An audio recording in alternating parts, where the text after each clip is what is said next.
ಯಾಕೆ public TV Ranganna ಹೀಗಾದ್ರು? ಇವ್ರು ಹೇಳ್ತಾರೆ ಕರ್ನಾಟಕ ರಾಜ್ಯ ಸರ್ಕಾರ ಗ್ಯಾರಂಟಿಗಳನ್ನ ದರಿದ್ರ ಗ್ಯಾರಂಟಿಗಳನ್ನ ತಂದ್ಬಿಡ್ತು, ಇದರಿಂದ ಏನೋ ಜನ ಜೀವನ ಮಾಡಕ್ ಆಗ್ತಾ ಇಲ್ಲ, ಈ ದರಿದ್ರವನ್ನ ಬಂದ್ ಮಾಡಿ ಅನ್ನೋ ರೀತಿಯಲ್ಲಿ ಮಾತನಾಡ್ತಾರೆ. ಡೆಟ್ ಟ್ರ್ಯಾಪ್ಗೆ ಅಂದರೆ ಸಾಲದ ಸುಳಿಯಲ್ಲಿ ಆಳವಾಗಿ ಸಿಕ್ಕಾಕೊಳ್ಳೋ ಕೊನೆಯ ಹಂತಕ್ಕೂ ಕೂತಿದ್ದೀವಿ ನಾವು. ನನ್ನ ಲೆಕ್ಕಾಚಾರದಲ್ಲಿ ಫಿನಾನ್ಸ್ ಡಿಪಾರ್ಟ್ಮೆಂಟು ಏನಾದರೂ ಪ್ರಾಜೆಕ್ಟ್ಗಳನ್ನು ನೆಕ್ಸ್ಟ್ ಕ್ಲಿಯರ್ ಮಾಡಿದ್ರೆ ಅದಕ್ಕಿಂತ ಮಹಾಮೂರ್ಖತನ ಮತ್ತು ದ್ರೋಹ ಕರ್ನಾಟಕಕ್ಕೆ ಇನ್ನೊಂದಿಲ್ಲ. ಮಾಡೋಕ್ಕಾಗದೇ ಇರೋ ಸ್ಟೇಜಲ್ಲಿ ಅವ್ರು ರೀಚ್ ಆಗಿದ್ದಾರೆ ಫಿನಾನ್ಸ್ ಡಿಪಾರ್ಟ್ಮೆಂಟು ಅಂತ ನನ್ನ ಕಾಮನ್ ಸೆನ್ಸಿನ ಲೆಕ್ಕಾಚಾರಗಳು ಹೇಳ್ತಾ ಇವೆ. ಆರ್ಥಿಕ ವ್ಯವಸ್ಥೆ ವಿಚಾರದಲ್ಲಿ ರಾಜ್ಯ ಸರ್ಕಾರ ಸಾಲ ಮಾಡ್ಬಿಟ್ಟಿದೆ, ಸಾಲ ಉಳಿಸ್ತಾ ಇದೆ ಅಂತ ಹೇಳುತ್ತೆ. ಹರೇ ಪಬ್ಲಿಕ್ ಟಿವಿಯ ರಂಗಣ್ಣನವರೇ, ನಿಮ್ಮ ಸ್ಟುಡಿಯೋದಲ್ಲಿ ಅಮಿತ್ ಶಾ ಅವರು ಕುತ್ಕೊಂಡು ಮಾತನಾಡಿದ್ರು. ಈ 11.5 ವರ್ಷಗಳ ಕಾಲ ಕೇಂದ್ರದಲ್ಲಿ ಭಾರತೀಯ ಜನತಾ ಪಕ್ಷ ಅಧಿಕಾರ ಮಾಡ್ತಾ ಇದೆ. ನಮ್ಮ ಕರ್ನಾಟಕದಿಂದ ಸಂಸದರಾಗಿ ಹೋಗಿರುವಂತಹ ನಿರ್ಮಲಾ ಸೀತಾರಾಮನ್ ಅವರು ಈ ದೇಶದ ಹಣಕಾಸು ಸಚಿವರು. ಇವತ್ತು ವಿಶ್ವಸಂಸ್ಥೆಯ ಮುಖಾಂತರ ಬರ್ತಾ ಇದೆ, ಆರ್ಥಿಕ ಸಂಸ್ಥೆಗಳು ಹೇಳ್ತಾ ಇದೆ ಇಡೀ ಜಗತ್ತಿನಲ್ಲಿ ಅತಿ ಹೆಚ್ಚು ಸಾಲ ಮಾಡಿರುವಂತಹ ಸ್ಥಾನದಲ್ಲಿ ಭಾರತ ಇದೆ ಅಂತ ಹೇಳ್ತಾರೆ.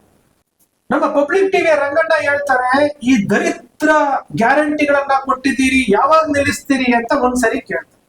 ಇವ್ರು ಹೇಳ್ತಾರೆ ಕರ್ನಾಟಕದಲ್ಲಿ ನೀವು ಸಾಲ ಮಾಡ್ತಾ ಇದ್ದೀರಿ, ಗ್ಯಾರಂಟಿಗಳನ್ನೇ ಜಮಾ ಮಾಡ್ತಾ ಇದ್ದೀರಿ ಅಂತ ಒಂದ್ ಕಡೆ ಹೇಳ್ತಾರೆ.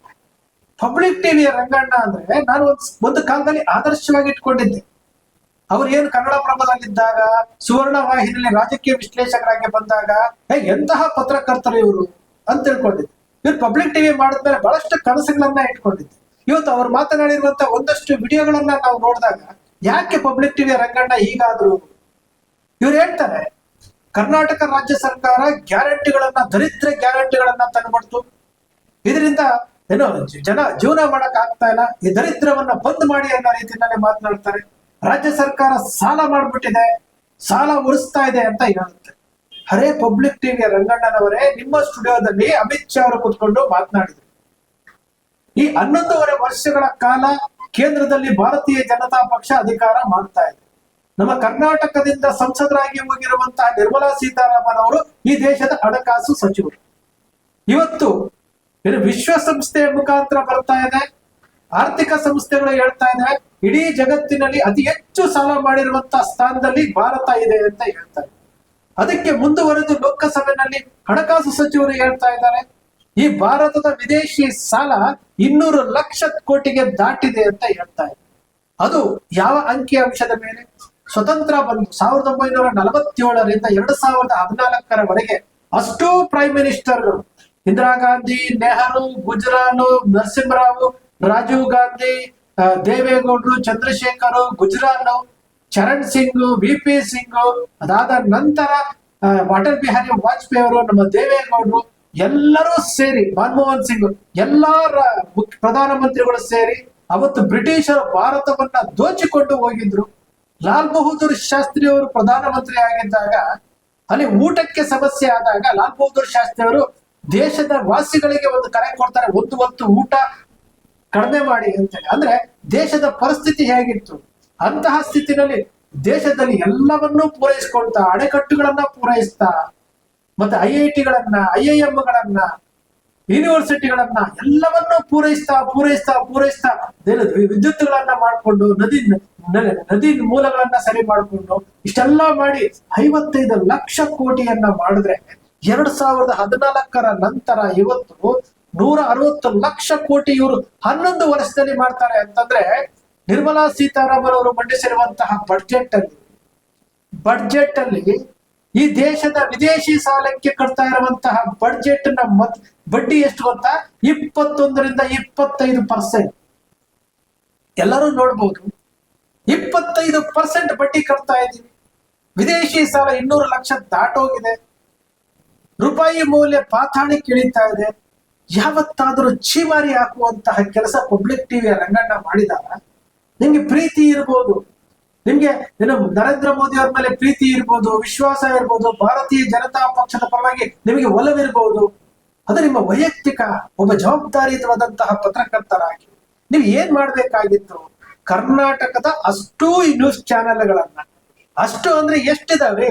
ಒಂದು TV9, ಒಂದು ಸುವರ್ಣ ವಾಹಿನಿ, ಒಂದು ಪಬ್ಲಿಕ್ ಟಿವಿ, ಒಂದು ನ್ಯೂಸ್ 18, ಒಂದು TV5, ಒಂದು ನ್ಯೂಸ್ ಫಸ್ಟ್, ಮತ್ತೆ ಯಾವುದು ವಿಸ್ತಾರ ಹೋಯ್ತು, ಮತ್ತೆ ಯಾವ್ದು ಒಂದ್ 2-3 ಚಾನೆಲ್ಗಳಿದಾವಲ್ಲ, ರಿಪಬ್ಲಿಕ್ ಕನ್ನಡ, ಗ್ಯಾರಂಟಿ ನ್ಯೂಸ್, ಇಷ್ಟೇ ಚಾನೆಲ್ಗಳು. ಇಷ್ಟು ಚಾನೆಲ್ಗಳಲ್ಲಿ ನೀವು 3ನೇ ಪ್ಲೇಸ್ ಅಲ್ಲ 4ನೇ ಪ್ಲೇಸ್ ಅಲ್ಲ 3ನೇ ಪ್ಲೇಸ್ ಅಲ್ಲಿ ಇದ್ದೀರಿ. ಅದರಲ್ಲಿ ಎಲ್ಲಾ ಚಾನೆಲ್ಗಳಲ್ಲಿರುವಂತಹ ಹಿರಿಯ ಪತ್ರಕರ್ತರು ಯಾರಪ್ಪ ಅಂತಂದ್ರೆ ಅದು ಪಬ್ಲಿಕ್ ಟಿವಿ ರಂಗಣ್ಣ ಅಂತ ಎಲ್ರಿಗೂ ಗೊತ್ತು. ಒಬ್ಬ ಹಿರಿಯ ಪತ್ರಕರ್ತರಾಗಿ ನೀವು ಮಾರ್ಗದರ್ಶಕರಾಗ್ಬೇಕಾ, ಇನ್ನೊಬ್ಬರಿಗೆ ಮಾದರಿ ಆಗ್ಬೇಕಾಗಿತ್ತಲ್ಲ, ಯಾತಕ್ಕೋಸ್ಕರವಾಗಿ ಇವೆಲ್ಲ ಮಾತಾಡೋದಿಲ್ಲ? ಕೇಂದ್ರ ಸರ್ಕಾರದಲ್ಲಿ ಇಡೀ ದೇಶವನ್ನ ಸಾಲದ ಕೂಪಕ್ಕೆ ತಳ್ತಾ ಇದ್ದಾರೆ. ಒಬ್ಬೊಬ್ಬರ ತಲೆ ಮೇಲೆ 5 ಲಕ್ಷ ರೂಪಾಯಿ ಸಾಲದ ಹೊರೆಯನ್ನ ಹೊರಿಸಿದ್ದಾರೆ. ಅದ್ರ ಬಗ್ಗೆ ಮಾತಾಡೋದೇ ಇಲ್ಲ. ರಾಜ್ಯ ಸರ್ಕಾರವನ್ನು ಟೀಕೆ ಮಾಡ್ತೀರಿ, ತಪ್ಪೇನಿಲ್ಲ. ಕೇಂದ್ರ ಸರ್ಕಾರ ಅಷ್ಟು, ಈಗ ಸಿದ್ದರಾಮಯ್ಯನವ್ರನ್ನ ನೀವು ಕೇಳಿ ಯಾಕೆ ಸಾಲ ಮಾಡಿದಿರಿ ಅಂತ ಕೇಳಿ, ಸಿದ್ದರಾಮಯ್ಯ ಏನ್ ಹೇಳ್ತಾರೆ ಗೊತ್ತಾ? ಕೇಂದ್ರದವ್ರು ಮಾಡಿಲ್ವಾ, ನಾನು ಮಾಡ್ತೀನಿ. ಬಿಹಾರದಲ್ಲಿ 60% ಸಾಲ ಮಾಡ್ತಾ ಇದ್ದಾರಂತೆ ಬಿಹಾರದಲ್ಲಿ.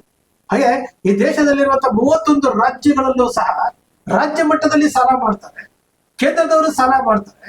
ಅವ್ರು 220 ಲಕ್ಷ ಕೋಟಿ ಸಾಲ ಮಾಡಿದ್ದಾರೆ. ಇವರೆಲ್ಲರೂ ಸೇರಿ ಒಂದು 300 ಲಕ್ಷ ಕೋಟಿ ಸಾಲ ಮಾಡ್ತಾರೆ. ಎಲ್ಲ ಓವರ್ ಆಲ್ ಆಗಿ ಸೇರಿ ಎಷ್ಟು ಲಕ್ಷ ಆಯ್ತು? 500 ಲಕ್ಷ ಕೋಟಿ ಸಾಲ ಆಯ್ತು. ಯಾರ ತಲೆ ಮೇಲೆ ಬೀಳ್ತಾ ಇದೆ? ಪಬ್ಲಿಕ್ ಟಿವಿ ರಂಗಣ್ಣವರೇ, ಜನರ ತಲೆ ಮೇಲೆ ಬೀಳ್ತಾ ಇದೆ. ಯಾವತ್ತಾದ್ರೂ ಇದ್ರ ಬಗ್ಗೆ ಮಾತಾಡಿದ್ದೀರಾ? ಬಿಗ್ ಬುಲೆಟಿನ್ ಅಲ್ಲಿ ಬರ್ತೀರಾ, 1 ಗಂಟೆ ಕುತ್ಕೊಳ್ತೀರಾ, ಮಾತಾಡ್ತೀರಿ. ಯಾವ ವಿಚಾರವನ್ನ ಹೇಳ್ಬೇಕು, ಯಾವ ವಿಚಾರವನ್ನ ಹೇಳ್ಬಾರ್ದು ಗೊತ್ತಿಲ್ಲ. ನೀವು ಮಾರ್ಗದರ್ಶಕರಾಗ್ಬೇಕು, ನಮ್ಮಂತವರಿಗೆ ಮಾರ್ಗದರ್ಶಕರಾಗ್ಬೇಕಾಗಿದ್ದಂತವ್ರು ನೀವು ಈ ರೀತಿಯಾಗಿ ಈ ತರ ಸ್ಟೇಟ್ಮೆಂಟ್ಗಳನ್ನ ಕೊಟ್ಬಿಟ್ರೆ ಎಷ್ಟು ವಿಚಾರಗಳಲ್ಲಿ ನಿಜಕ್ಕೂ ಬಹಳ ಬೇಸರ ಆಗೋದೇನಪ್ಪ ಅಂದ್ರೆ, ತಿಳುವಳಿಕೆ ಇರುವಂತಹ ಒಬ್ಬ ಪತ್ರಕರ್ತ, ಒಬ್ಬ ಹಿರಿಯ ಪತ್ರಕರ್ತ ಈ ರೀತಿ ಮಾತನಾಡ್ಬಿಟ್ರೆ, ತಾರತಮ್ಯ ಮಾಡಿದ್ರೆ, sir public TV Ranganna sir, ಇದು ಸೋಷಿಯಲ್ ಮೀಡಿಯಾ ಏನಾರಿ? ನೀವು ಹಿಂದೆ ಕನ್ನಡ ಪ್ರಭದಲ್ಲಿ ಬರೆದ್ರೆ 1 ದಿವಸ ಬರ್ಬೇಕಾಗಿತ್ತು. ಅದು ಬಂದಾದ ಮೇಲೆ ಅದಕ್ಕೆ ಕಮೆಂಟ್ಗಳು ಯಾರೋ ಒಬ್ರು ವಾಚಕರ ವಾಣಿಯಿಂದ ಬರೀತಿದ್ರು. ಸ್ಯಾಟಲೈಟ್ ಚಾನೆಲ್ಗಳಿದ್ದಾಗ ಆ ಚಾನೆಲ್ಗಳಲ್ಲಿ ಬಂದಾಗ ಕೆಳಗಡೆ ಕಮೆಂಟ್ ಅಲ್ಲಿ 1-2 ಬರೀತಿದ್ರು. ಈಗ ಆಗಲ್ಲ ಸರ್, ವಿತ್ ಇನ್ ಸೆಕೆಂಡ್ ಅಲ್ಲಿ ಅಲ್ಲೇ ರಿಯಾಕ್ಷನ್ ಬರುತ್ತೆ. ನೀವು ತಪ್ಪು ಮಾಡಿದ್ರೆ ಅಲ್ಲೇ ರಿಯಾಕ್ಷನ್ ಬರುತ್ತೆ. ಪ್ರತಿಯೊಂದು ವಿಚಾರವನ್ನ ಏನು ನಮ್ಮ ದೇಶದಲ್ಲಿರುವಂತಹ ಯುವ ಜನರು ಇವತ್ತು ಬೇರೆ ಬೇರೆ ವಿಚಾರಗಳ ಬಗ್ಗೆ ಯೋಚನೆ ಮಾಡ್ತಾ ಇದ್ದಾರೆ. ಅವ್ರಿಗೆ ದೇಶ ಬೇಡ, ಪ್ರಜಾಪ್ರಭುತ್ವ ಬೇಡ. ಅವರು ತಲೆಯಲ್ಲಿ ತುಂಬಿಕೊಂಡಿರೋದೇ 24/7 ರಾಜಕೀಯ ಪಕ್ಷಗಳು. ಅವರೇ ದೇವರು, ಅವರೇ ದೇವಸ್ಥಾನಗಳು, ರಾಜಕೀಯ ಪಕ್ಷಗಳು. ಅದರಲ್ಲಿ ಕೆಲವರು ಇದ್ದಾರೆ ಸರ್, ಒಂದು 5%, 10% ಜನ ಈ ದೇಶ ಮುಖ್ಯ ಅಂತೇಳಿ, ಈ ದೇಶವನ್ನು ಉಳಿಸ್ಬೇಕು ಅಂತೇಳಿ ಇರುವಂತವ್ರು ಅಷ್ಟು ಜನ ಅಲ್ಲಿ ಕಮೆಂಟ್ ಮಾಡ್ತಾರೆ. ಸ್ನೇಹಿತರೆ, ನಮ್ಮ ಉದ್ದೇಶ ಇಷ್ಟೇನೆ. ತಪ್ಪು ಮಾಡ್ಬೇಕಾದ್ರೆ ನೀವು ತಪ್ಪು ಮಾಡ್ತಾ ಇದ್ದೀರಿ ಅಂತ ಎತ್ತಿ ಹೇಳುವಂತಹ ಕೆಲಸ ಪ್ರತಿಯೊಬ್ಬರು ಮಾಡ್ಬೇಕು.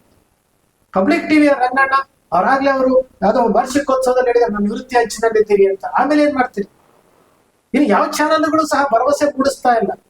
ಇರುವಂತ ಎಲ್ಲಾ ಚಾನೆಲ್ಗಳಲ್ಲೂ ಎಲ್ಲರೂ ಸಹ ಅವ್ರು ಬರಬೇಕು, ಅವ್ರ ಡ್ಯೂಟಿ ಮುಗಿಸ್ಕೊಳ್ಬೇಕು, ಅವ್ರಿಗೊಂದಷ್ಟು ಸಂಬಳ ಬರಬೇಕು, ಅವ್ರ ಕುಟುಂಬಗಳನ್ನ ಸಲಹಬೇಕು, ಇಷ್ಟೇ ಇರೋದು. ಯಾರಿಗೂ ಸಹ ಈ ದೇಶದ ಬಗ್ಗೆ ಇದು ಗೌರವ ಇಲ್ಲ, ಈ ದೇಶವನ್ನ ಉಳಿಸ್ಬೇಕು ಅನ್ನೋದ್ರ ಬಗ್ಗೆ ಇಲ್ಲ, ಈ ದೇಶವನ್ನ ಕರ್ಕೊಂಡು ಹೋಗ್ಬೇಕು ಅನ್ನೋದ್ರ ಇಲ್ಲ. ಈ ದೇಶದ ಗೌರವ ಇವತ್ತು ಏನು ಮಣ್ಣುಪಾಲು ಆಗ್ತಿದ್ರು ಸಹ ಆ ದೇಶದ ಗೌರವವನ್ನು ಉಳಿಸುವಂತ ಜವಾಬ್ದಾರಿ, ಆ ಹಕ್ಕನ್ನ ಈ ಸಂವಿಧಾನ ಕೊಟ್ಟಿದೆ. ಇಲ್ಲ, ನಾವು ದೇಶವನ್ನ ಉಳಿಸ್ಕೊಂಡು ಮಾತಾ ಇರ್ತೀವಿ. ಭಾರತ ದೇಶವನ್ನ ಇಟ್ಕೊಂಡು ಆ ಗೌರವಕ್ಕೆ ಧಕ್ಕೆ ಆಗುವಂತವ್ರು ಏನಾದ್ರು ಮಾತಾಡಿದ್ರೆ ಅದ್ರ ಬಗ್ಗೆ ನಾವು ಮಾತಾಡೋದೇ ಇಲ್ಲ. ಇದು ಇವತ್ತು ಚೀನಾ ಬಂದು ಅರುಣಾಚಲ ಪ್ರದೇಶ ಒಳಗಡೆ ಬಂದು ಅಲ್ಲಿ ಗ್ರಾಮಗಳನ್ನ ಸೃಷ್ಟಿ ಮಾಡ್ತಾ ಇದೆ ಅಂತ ಅದ್ರ ಬಗ್ಗೆ ಮಾತಾಡೋದೇ ಇಲ್ಲ. ಪಾಕಿಸ್ತಾನದವರು ಟೀಕೆ ಮಾಡ್ತಾರೆ, ಬಾಂಗ್ಲಾದೇಶದವರು ಟೀಕೆ ಮಾಡ್ತಾರೆ, ಚೈನಾದವರು ಟೀಕೆ ಮಾಡ್ತಾರೆ.